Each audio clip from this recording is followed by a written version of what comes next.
And now, welcome to this session.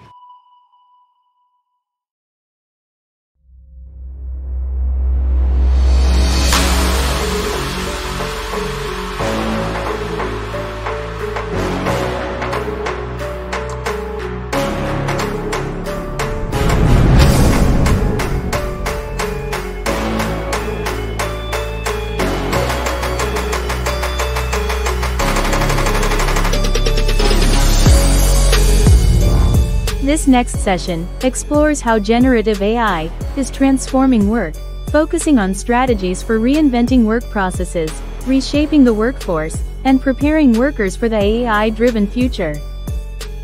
Our speaker, who leads Accenture's Communications, Media, and Technology Industry Practice Group, and the Philippine Hub for Innovation, brings expertise in industry-led technology transformation and scaling innovation using modern methodologies, including generative AI.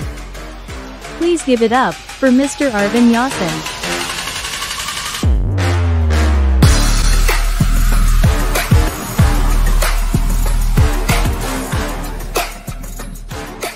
Good morning, everyone. Thank you for joining us this morning. I have an hour to talk about the impact of generative AI on talent, the workforce in general, specific people, and strategies around how to fully embrace generative AI. I'm going to share my screen. I hope this works. Okay.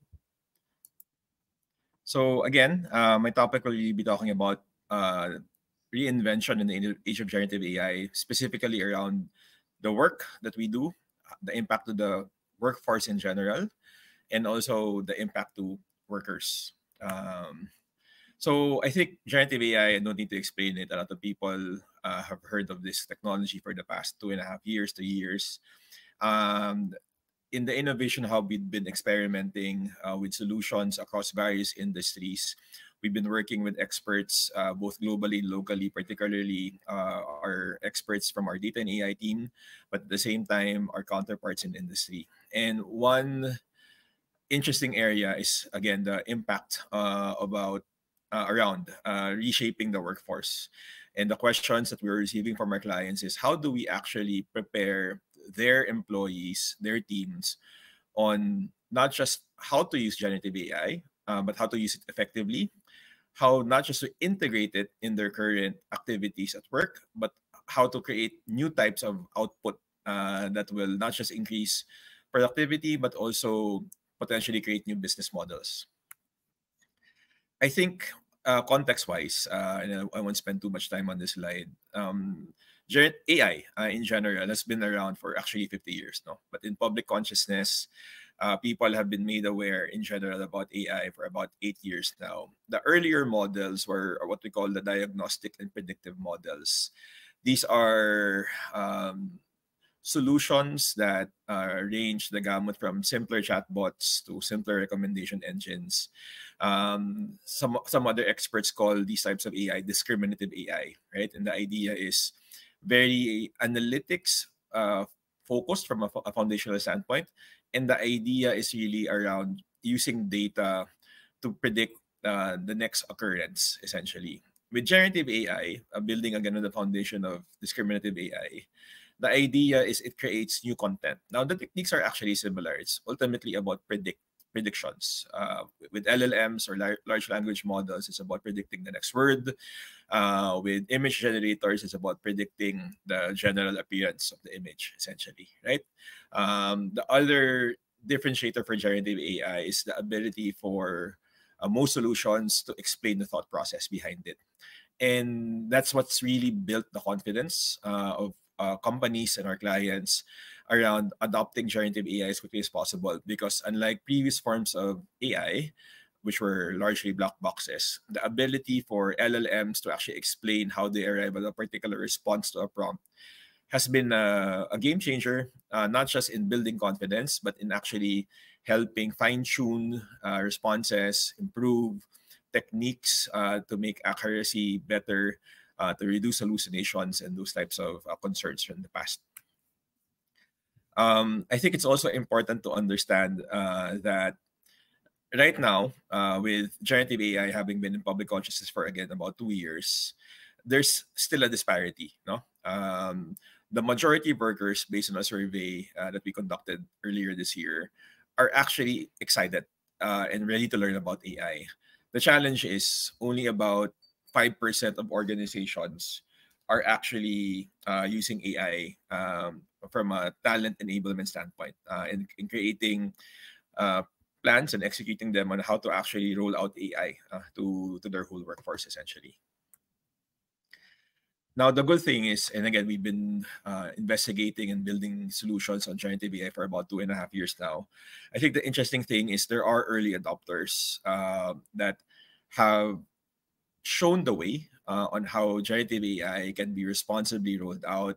What are, again, the specific use cases that would benefit the business, but also enable their talent to do better? No, and I think the numbers are here on the slide, right? About half of organizations already recognize their processes will require significant change. So that level of self-awareness is important. Similar number, 52% already taking action to reshape the workforce by redesigning jobs and roles around Gen AI. So also a good thing. More than 75% are actively involving people in their enterprise change efforts, whether scaling people. And it's actually reflected in the work we do in the Innovation Hub and in the Advanced Technology Centers in the Philippines. When we actually build solutions using generative AI, it's not just a technical team who are part of the solution delivery. We actually involve business users, product owners, and sometimes even end customers to ensure that the solution has the right perspective.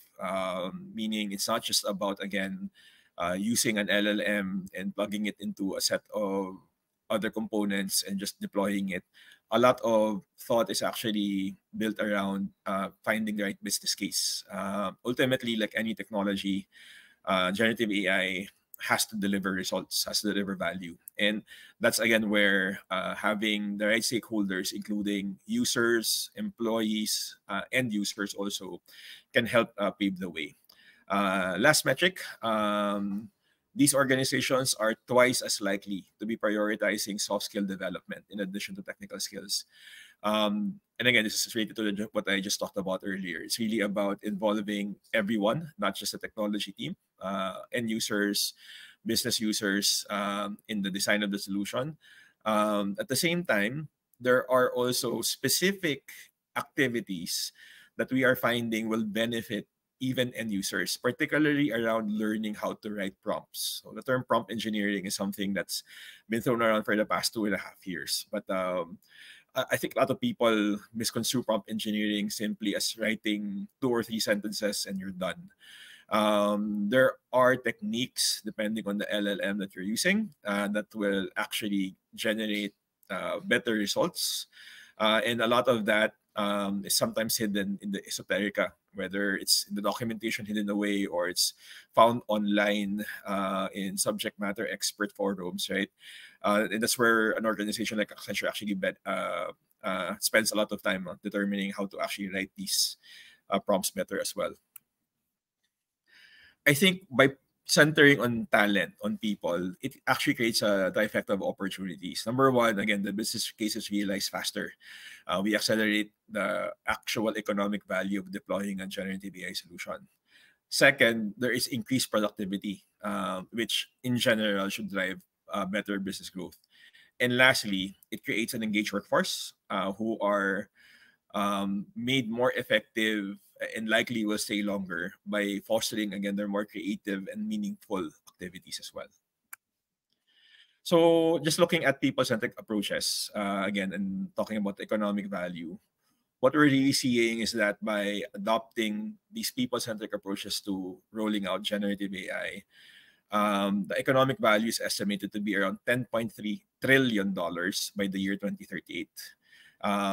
Again, a lot of this is around not just confidence building, but making sure that the effectiveness actually does increase by deploying these solutions. Often we find challenges like any other technology. When you simply roll it out with without the proper enablement, the tendency is for the hype technology to quickly fall down in the hype cycle because people lose confidence And because the business cases are tracked properly also, leaders tend to quickly move away from that hype technology. The good thing again with generative AI is that it actually works. And the real challenge now is getting people enabled. Some other numbers, right? 1 in 5 C-suite leaders expect to gain 10% or more in market share through Gen AI's capacity to enable the business to better identify, reach, connect with, and deliver to customers. Over the past 5 years, particularly because of the pandemic, but because of other factors, organizations have actually spent less on customer experience. And that's resulted in challenges across a lot of industries, a lot of markets where customers are disengaged. The great thing about generative AI coupled with other technologies is there is a greater likelihood that by using generative AI, we can actually re-engage the customer, whether it's on existing products and services, or even helping co-design new products and services with those customers. Next metric, about 11% gains are expected in top-line productivity when companies integrate data, tech, and people. We've had our own experiments within Accenture, specific to particularly the software development lifecycle. And we've seen numbers anywhere from 10 to 40% in terms of productivity improvement. It's a range because the actual improvement varies on the role of the person, the technology being used, the type of activity as well. But those are very good numbers. You ask any leader, 10 to 40%, or again, about 11% on average, is not a small number. And again, it is twice as likely to anticipate Gen AI-driven productivity gains of 20% or more in the next 3 years. Okay, in terms of the early adopters, or what we call the reinventors. I think this is one of the last slides, though. I think going again to how people are responding to generative AI. In general, we have this concept of net better off. No, if your people are net better off, they're healthy and well, physically, emotionally, and financially. And I think this is where again some concerns about generative AI come in. When AI started becoming part of solutions and becoming part of public awareness, there was a concern that AI and generative AI would take away jobs. By educating people on how to actually use generative AI tools, they also start to understand that by updating their skill set, the concerns around job loss are actually nullified or at least diminished. No, because by upgrading themselves, they are actually becoming more relevant to the present and the future business. Second concept around net better off is that people or employees feel that you're more connected with a strong sense of trust and belonging. And I think this also speaks to when, again, earlier I mentioned when we design and develop and deploy generative AI solutions, it actually results in different parts of the organization working better together. The IT department is working better with the end users. They're working better with the marketing department. They're working better with HR. In Accenture, for example, we've hosted hackathons, both external and internal hackathons. One area where we actually amped up these events is really around working with our own internal departments, working with HR, working with finance, working with specific groups in HR, like recruiting. And what we found is by exposing those functions to AI capabilities, they end up not just being excited about the technology, but actually helping co-design the solution, which usually results in better solutions that actually are deployed and are scaled. Also related to the third point, no? By using these generative AI solutions, we create a net better off environment by making sure that the solutions are actually aligned to the business purpose and to the employee's own self purpose as well. And lastly, again, by enabling our talent, they update themselves to become more marketable to the general market, which leads to more vibrant careers. No, it doesn't create more attrition. Actually, it creates more stickiness because they feel that they're more engaged in the organization as well. Okay, let's talk about how do we chart the path. No, how would an organization start to maximize Gen AI's full potential? It's really 3 simple steps. No, number 1, preparing workers. Second, reshaping the workforce, and lastly, reinventing work. So there are 4 accelerators here. I realize I'm running a bit behind, so I'll just go through this relatively quickly. Number one is really leading and learning in new ways. And again, this is what I was talking about earlier. Really having a leadership focus on making sure that the whole workforce is engaged by having a roadmap and making sure that the right senior stakeholders are focused in these new ways of working. So this is an example of a roadmap that we recommend to our clients. Again, I won't drain this. If you want to take a screenshot, please go ahead. But this is also built on a foundation of certain technologies being made available, including having fundamentally a good data structure, fundamentally a good relationship between both the IT and the business side, what we call essentially data fluency across the right teams. Making sure also that the Gen AI in your enterprise is hosted in the right format, and that there is a scalable process to actually deploying solutions and also increasing the use across multiple departments. Third area is again reinventing the work and reshaping the workforce. There has to be a buy-in from the teams in general, that they understand that generative AI is for them to adopt and use, not for not generative AI being used to replace them or to make them obsolete. And lastly, again, or second to last, really looking at the worker potential. We work a lot with our counterparts in our operations teams, in our AIOC, what we call our Advanced Intelligent Operation Centers in the Philippines over the past 2 years, particularly around enabling them on generative AI. And I will say that the level of interest and excitement from the teams in our BPO center essentially is matched or sometimes even surpasses the excitement from our technology teams also, because they really see the power of using generative AI. I think the other interesting thing is they're not too concerned about actually job loss. And then lastly, it's all underpinned by having what we call responsible AI. We need to make sure that we just don't comply with the relevant laws, but we also have a point of view on how we can be responsible and ethical around deploying generative AI solutions. The second area is reinventing work. It's about, again, looking at business activities and looking at workflows where applying generative AI will actually be beneficial.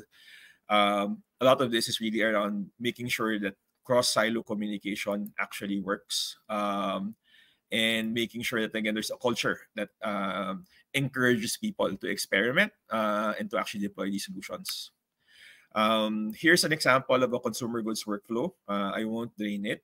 But if you look again at the way we structure the process, it's really around looking at the end customer ultimately and how do we deliver new services to them using generative AI. Whether it's identifying new markets or growth spaces, being a bit more targeted in our marketing, using both discriminative and generative AI, and allowing, again, smarter supply chain and smarter fulfillment across the board. Third area is, again, reshaping the workforce. I have a demo later on which I'll show, so I won't drain this area too much. But the idea, again, is we have this capability. In fact, I'll probably move to this demo now, or to this asset now. No? So allow me just to switch screens. So this is what we call our industry navigator. For all of the industries that Accenture supports, let me just maximize the screen. We actually have a point of view on how new technologies, including generative AI, can affect the ways of working and, again, create new value for the business. I'll go to a panel here which actually summarizes a lot of what I've been talking about earlier, which is really the impact of generative AI to the overall workforce, but also to specific roles. This particular view is for the consumer goods industry. We, again, like I said earlier, we actually have specific industry POVs for in terms of the impact to the workforce. So if you look at the current roles, they are grouped into 3 areas: identity and insights, solution development, and incubate and scale. And these are really more around product development roles specific to consumer goods. What we're really illustrating here is the transition that will likely happen because of AI and generative AI. The red lines are simply continuations, no? So we can safely ignore them, but maybe the call out here is if you look at this particular figure, again, illustrative, if there are 100 people doing these roles right now, in the future, because of productivity improvements, we can actually create additional capacity by automating a lot of what these people do and really only needing 73 people in the future, freeing up 27 people. At the same time, you will also see new roles being created. For example, in the area of identity and insights, which is again mostly market research, there will be a new role created called the advanced data scientists. And we see that there's a description on that role. This role will really leverage data analytics tools and techniques to analyze customer data, market trends, and R&D metrics, and support data-driven decision making. Another new role in the area of solution development, some of your product designers will actually move to become what we call consumer experience designers. So this goes beyond simply the actual core product, but will also extend to really understanding how will a target persona discover your product, how they might consume the product, how might they enjoy the product, and how might they keep coming back to that product, again, using generative AI. So for every type of role, we actually have, again, this type of research. And it's very interesting to see how our clients are actually responding. This insight really provokes these conversations and discussions. While this is, again, a starting point, by no means is it 100% accurate. And I think what we were discovering over the past year is as we talk more to our clients about the impact of generative AI, they are excited again by this starting with the starting point of view, but at the same time they're also engaging in conversations on how we can also tailor them to their specific company. Okay, let me just go through and power through the rest of the slides, and I'll do one last demo at the end before we go to Q&A. This is really the last accelerator, which is preparing workers, and this is where I'll do another demo. But again, it's really about updating our learning paths and learning programs and making sure there are targeted learning initiatives across the full workforce. What we have been doing in Accenture also, and internally and with our clients, is really creating what we call a teach to learn culture.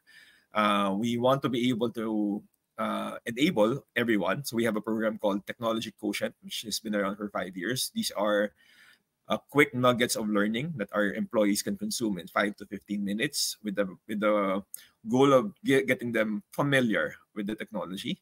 At the same time, there are organizational tools that we use that teaches teams and groups on how to use generative AI in their particular organization. And obviously, it's about building the tool itself.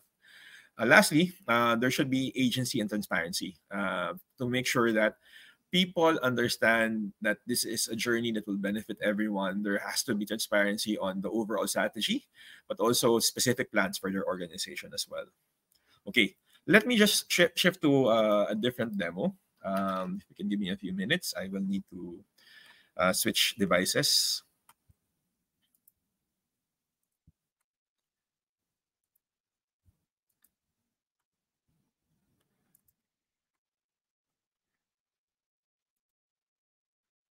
So give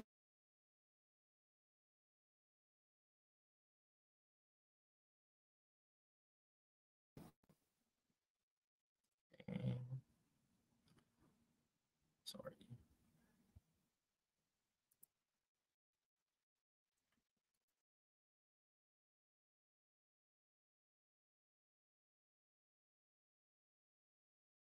With my view to full screen mode.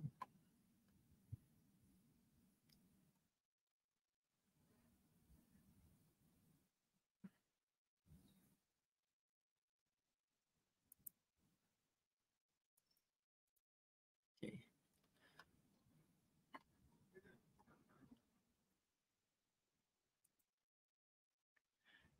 Yes, I am switching my cam. Hang on, please. There. Okay. Wait. Can the host please confirm that they can see my screen again? Oh wait, I think.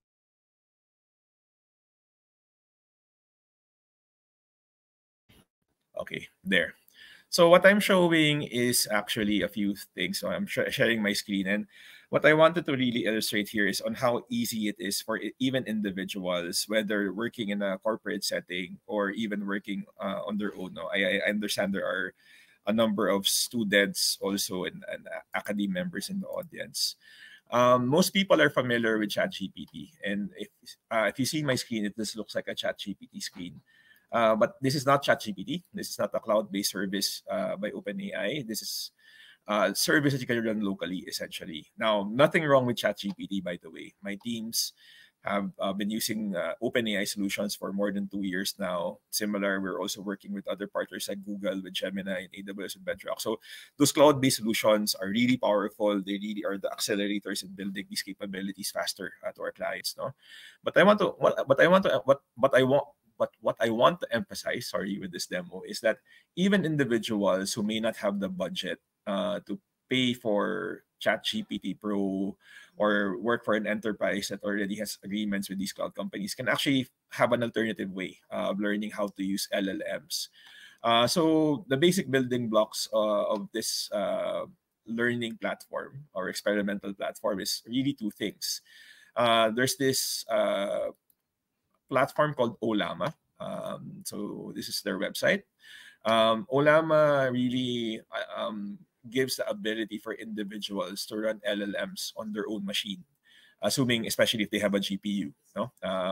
The reality is, I know there's a good overlap between students who are taking up technology-related courses and gamers, and PC gamers in particular. So if you're a PC gamer, you probably already have the hardware to run Ollama. So you can just visit ollama.com, download the application, and run it on your machine. So you'll know you're running it properly if you go to this bottom, to your status tray, you should see the Ollama icon running there, right?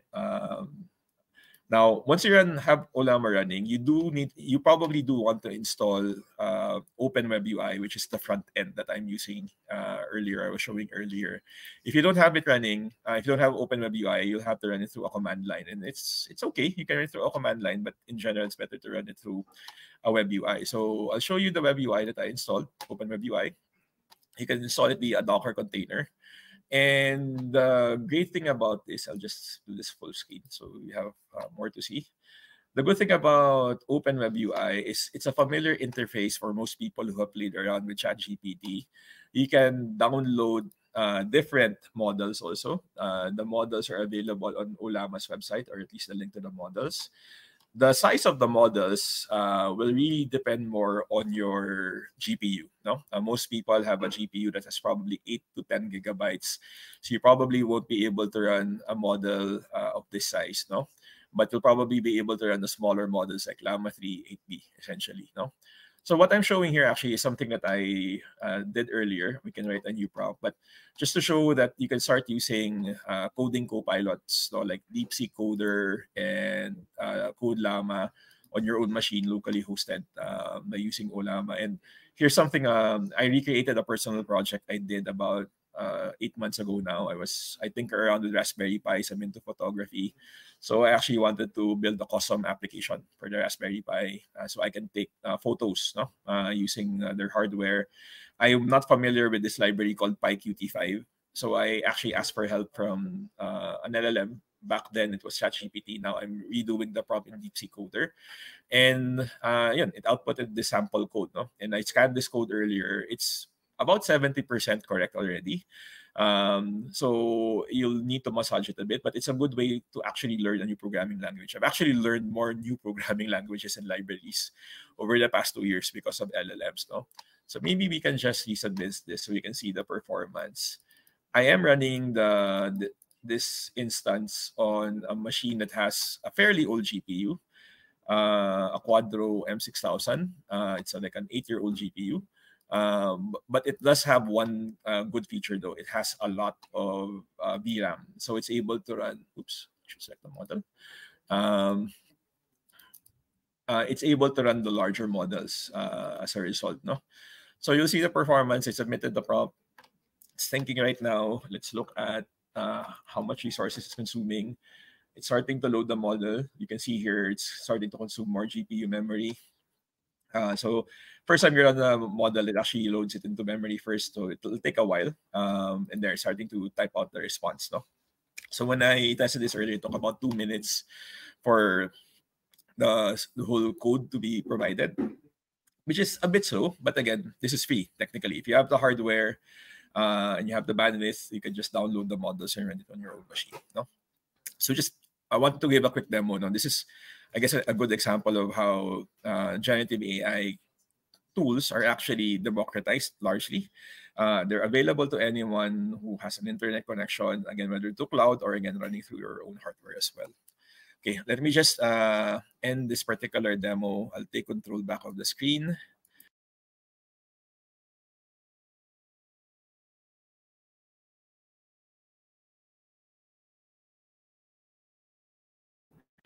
Okay, let me make sure I have the right audio device. Okay, let me just share my screen again.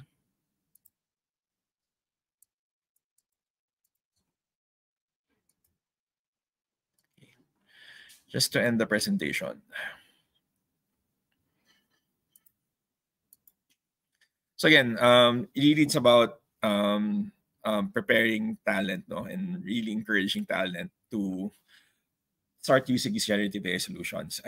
As the director for the Innovation Hub for Accenture in the Philippines, right, we've worked a lot with new technologies over the last 8 years. One thing I keep repeating to our clients and to various audiences is generative AI solutions are real. They actually work.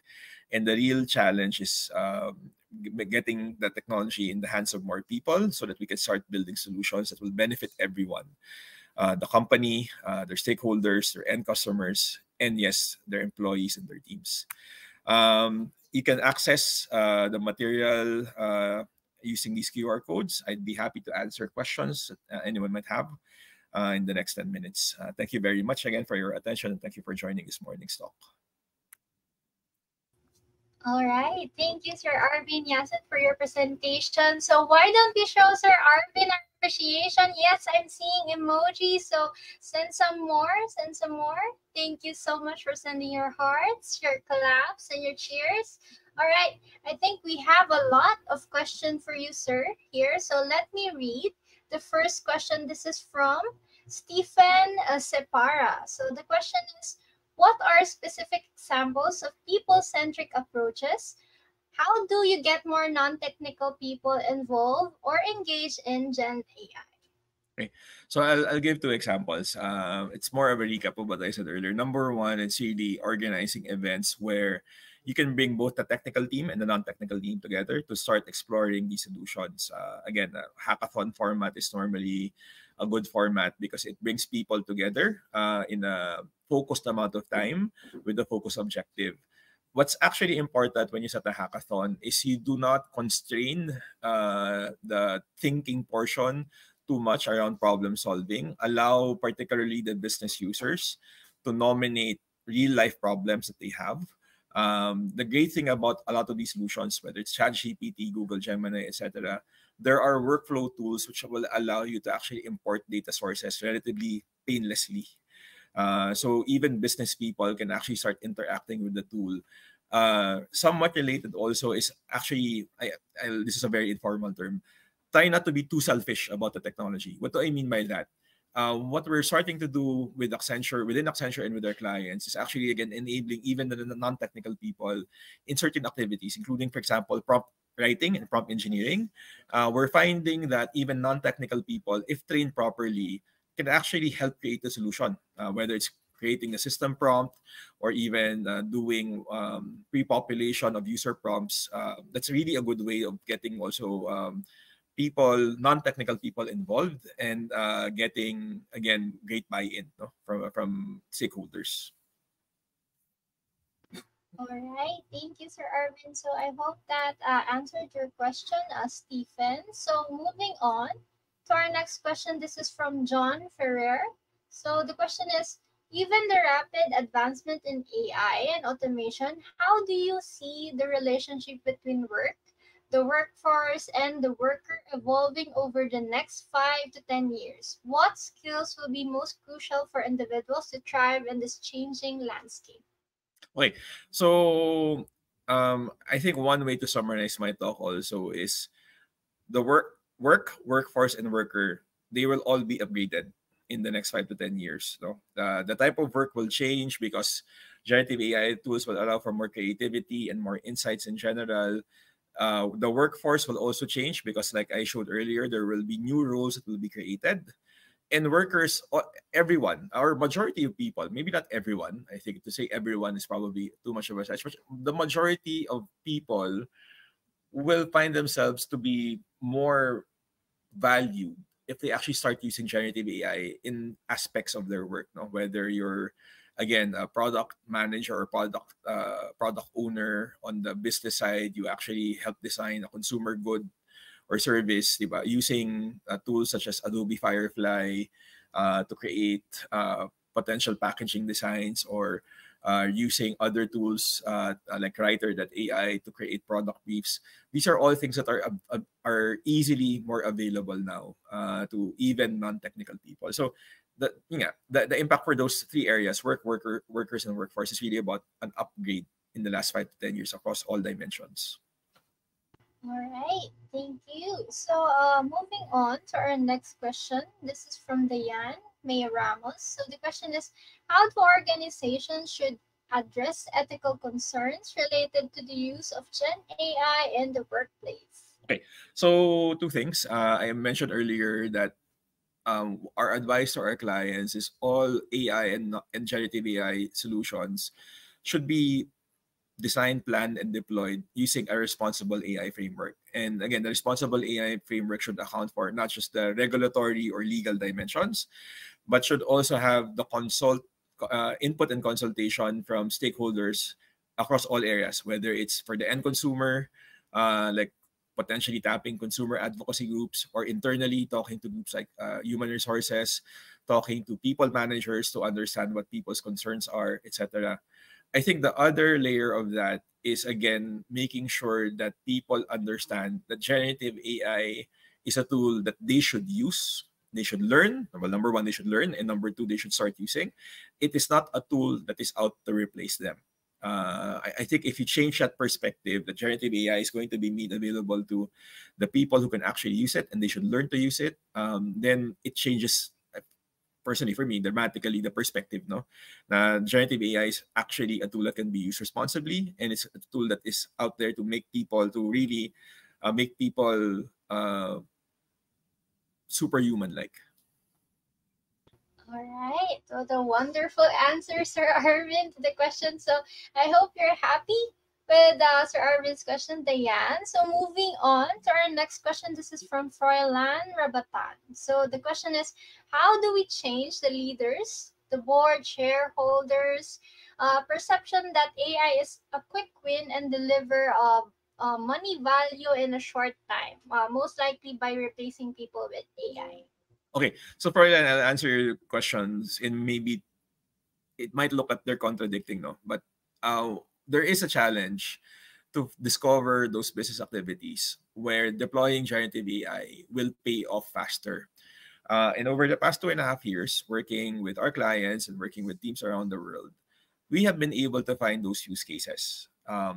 There are better known use cases like service desk solutions, customer experience solutions, where the business case will take a bit longer to pay off.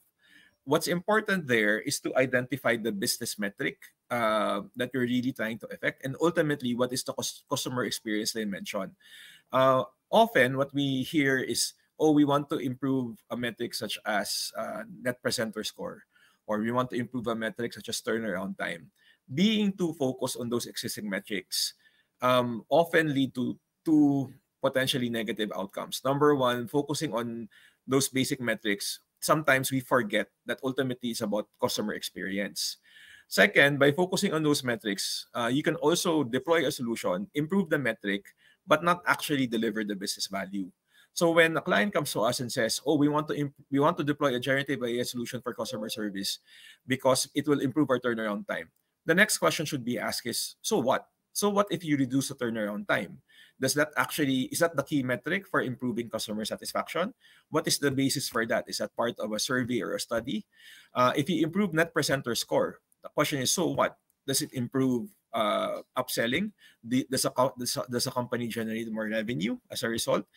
I think to summarize my answer, it's really about finding the right KPI or metric to tie the solution to. It cannot be the surface level metric such as turnaround time or NPS or some other surface level metric. It has to be driven to the actual business value number. All right. So thank you, Sir Irvin. So next question, this is from Jan Daniel Paragas. So the question is, how can leaders effectively communicate the benefits and challenges of Gen AI to their workforce, particularly to those who may be resistant to change? Okay, so it can be done several ways. For us, again, we have a basic training course called Technology Quotient, which is rolled out to all of our 700,000 plus Accenture employees globally. And so that's our way of educating everyone, not just the technologists, but our consulting people, our operations people. Now, there are other ways to do it, again, at the organizational or even team level.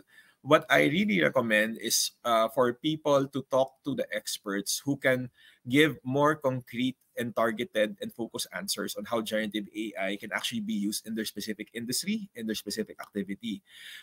We are lucky here in Accenture because we have this innovation hub where we have demo areas and assets that we can show that are either cross-industry or specific to a particular industry.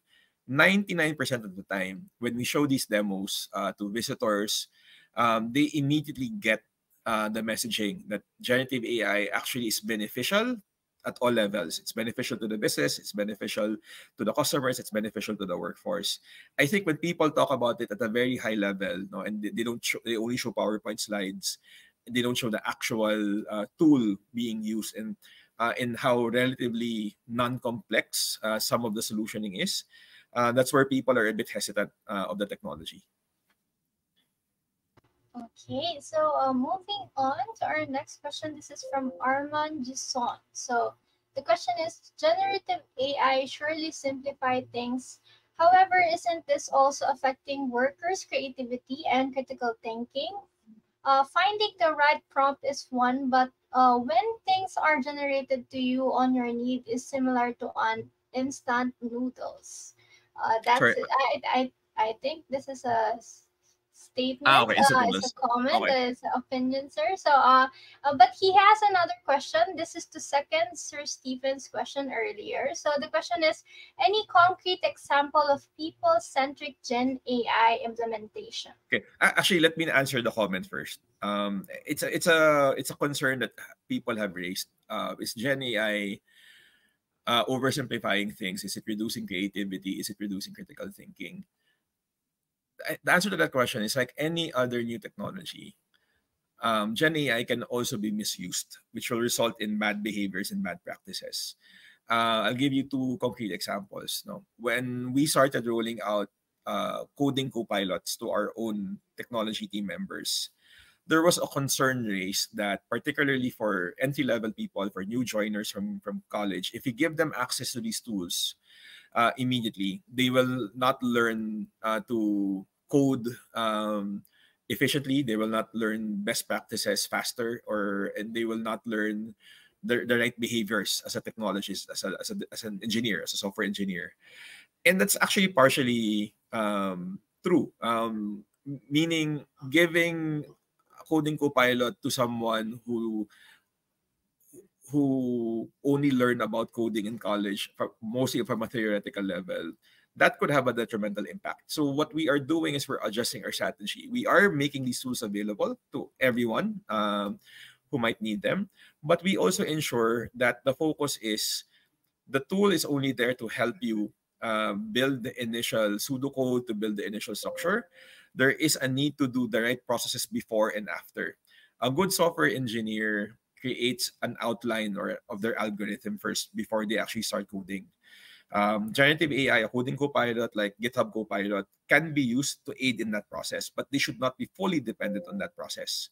So in that particular activity, what we're doing is we're emphasizing that the human, the software engineer, is still responsible for the outcome. They're still responsible for making sure that the basic principles in software development are followed. And the tool is there to help them structure their work packages. The tool is there to help them retrieve usable patterns. The tool is there to help them point out gaps in their testing strategy. It's really meant there to help them. It's not meant there to do their job for them entirely. No, in the other area naman, in the creative space, I'll share a personal example. We started using tools like Stable Diffusion and DALL-E 2.5 years ago now in our design teams. Our design teams are using these tools at the beginning of the process to get what people colloquially call pegs, right? Initial design ideas, etc. 99% of the time, the output of those generative AI tools are not what we use in the final design. Right? They are simply starting points for inspiration. They are simply, in most cases, also a starting point of what not to do. Right? Generative AI is good, but typically by running, for example, a prompt on Stable Diffusion where we create 100 sample images in 2 minutes, the designer actually has 100 samples of usually what not to do. Right? The designer ultimately, again, is still responsible for his output. He or she has the expertise. He or she has the final say. And Stable Diffusion or DALL-E or whatever, they're simply starting points now for the actual deliverable at the end of the process. All right, thank you, Sir Arvin, and thank you, Arman, for sharing also your thoughts. So moving on to our next question.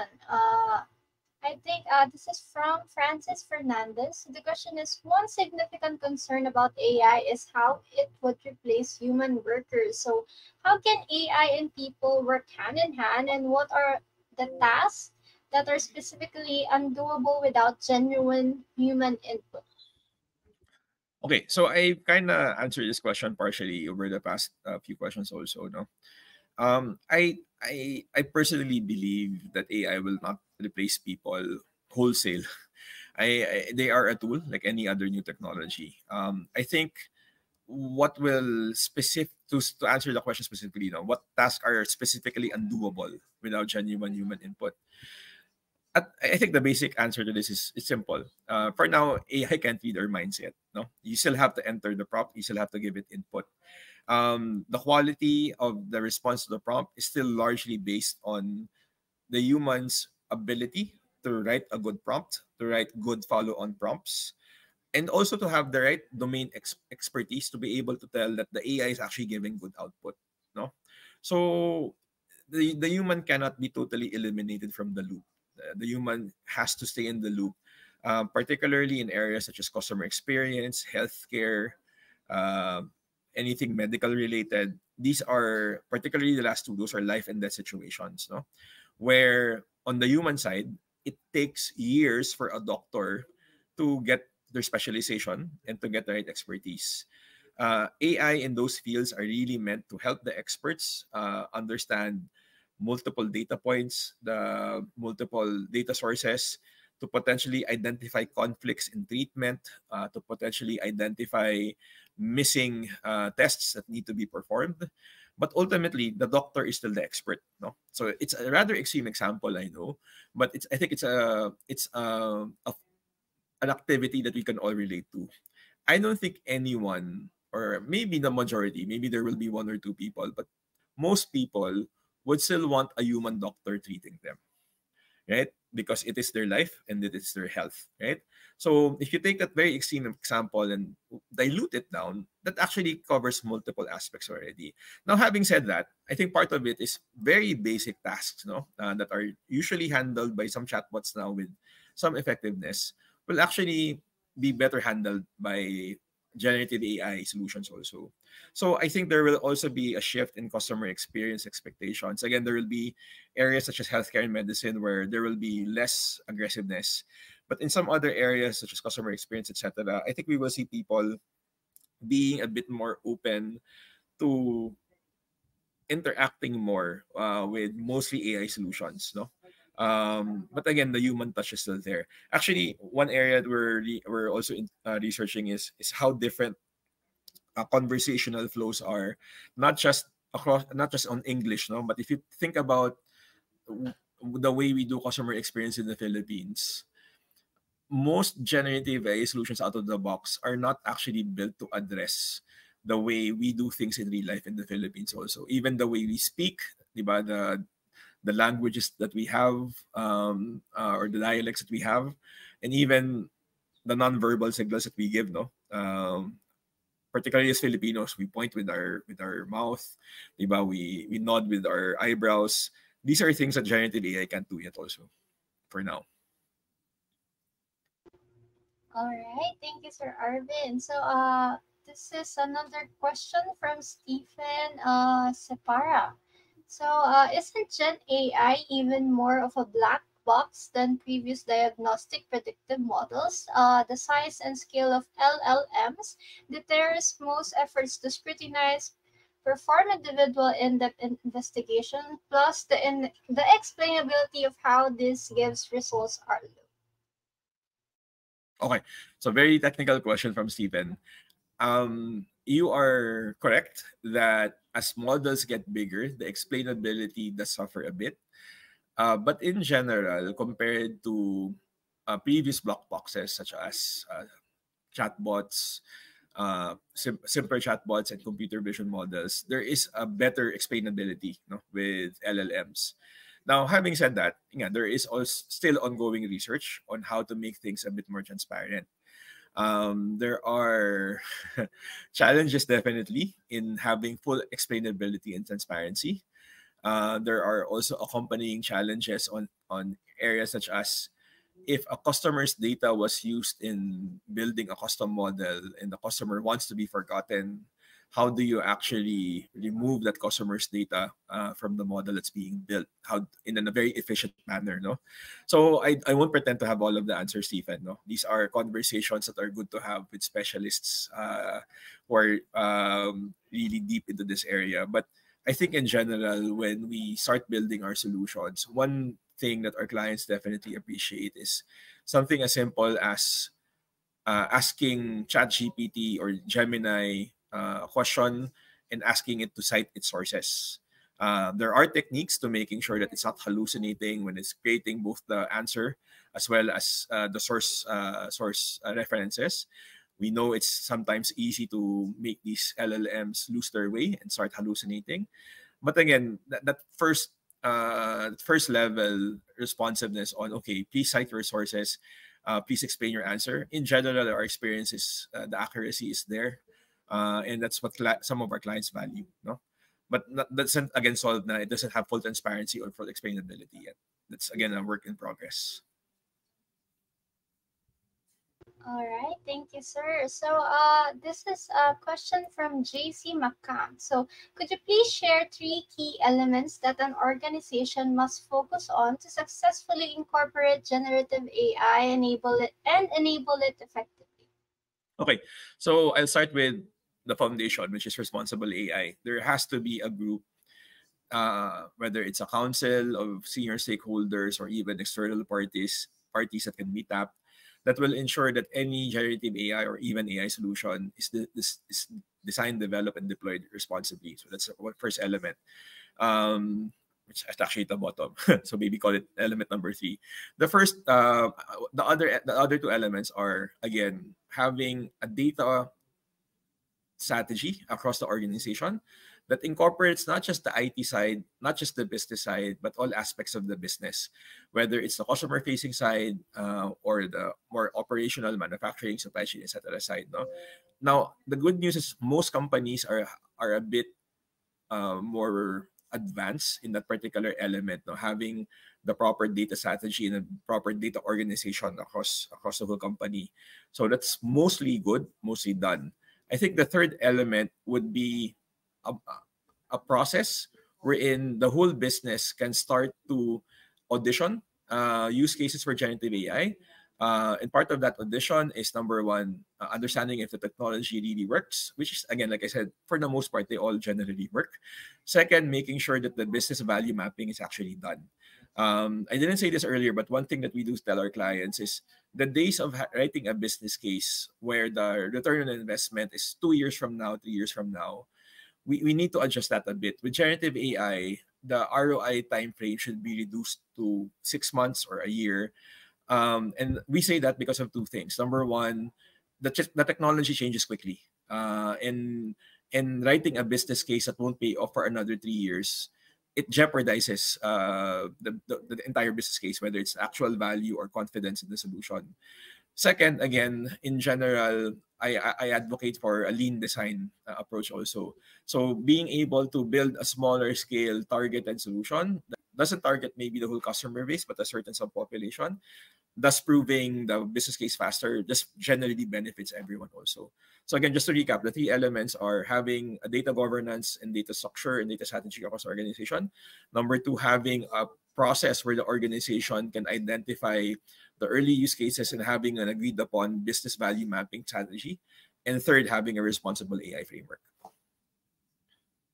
All right, thank you, Sir Arvin. So we have another question here from Francis Fernandez. So the question is, if Gen AI can easily be misused out of laziness, how can or do you enforce proper or responsible use?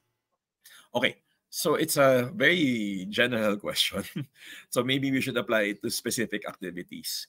So in some of the solutions that we are already deploying, for example, we have a solution where we actually use generative AI to train service desk people. In that solution, the AI actually challenges the employee to give the right answer. And what we're trying to do there is making them realize that generative AI will eventually help them because there will be a version of that will recommend solutions. But generative AI can also challenge them.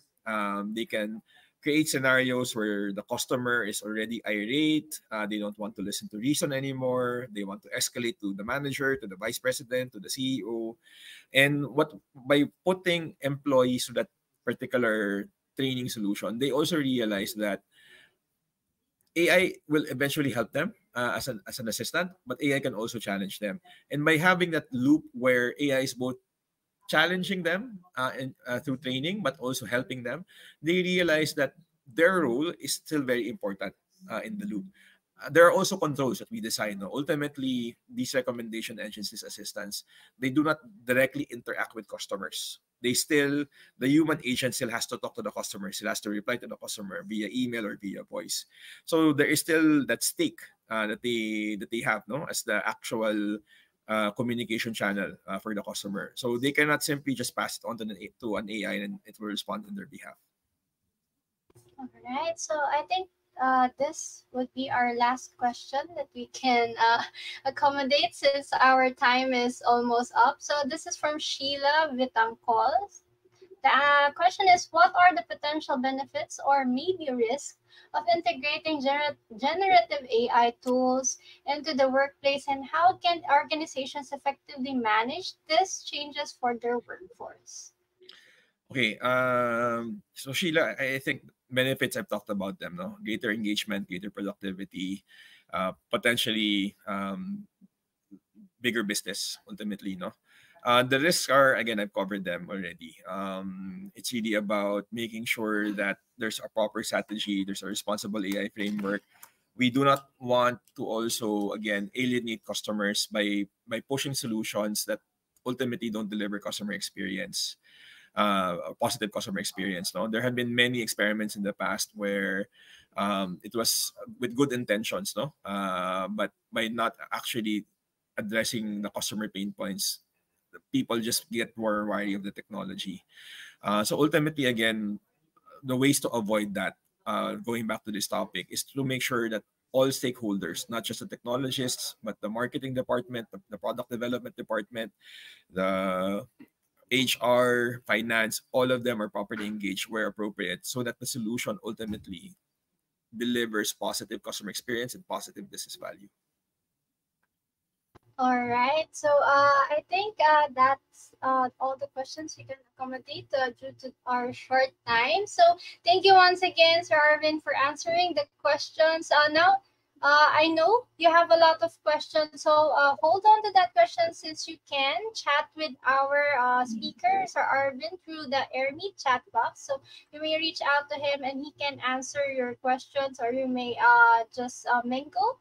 So that's all the time we have. So if you enjoyed this session, please give your rating and share your feedback about our speaker. You'll find the link in the chat box. So again, Let's thank Sir Arvin Yason by clicking on the heart and clapping emoji. So send your cheers. All right, thank you so much. So you may now exit this session and click on the next. Bye.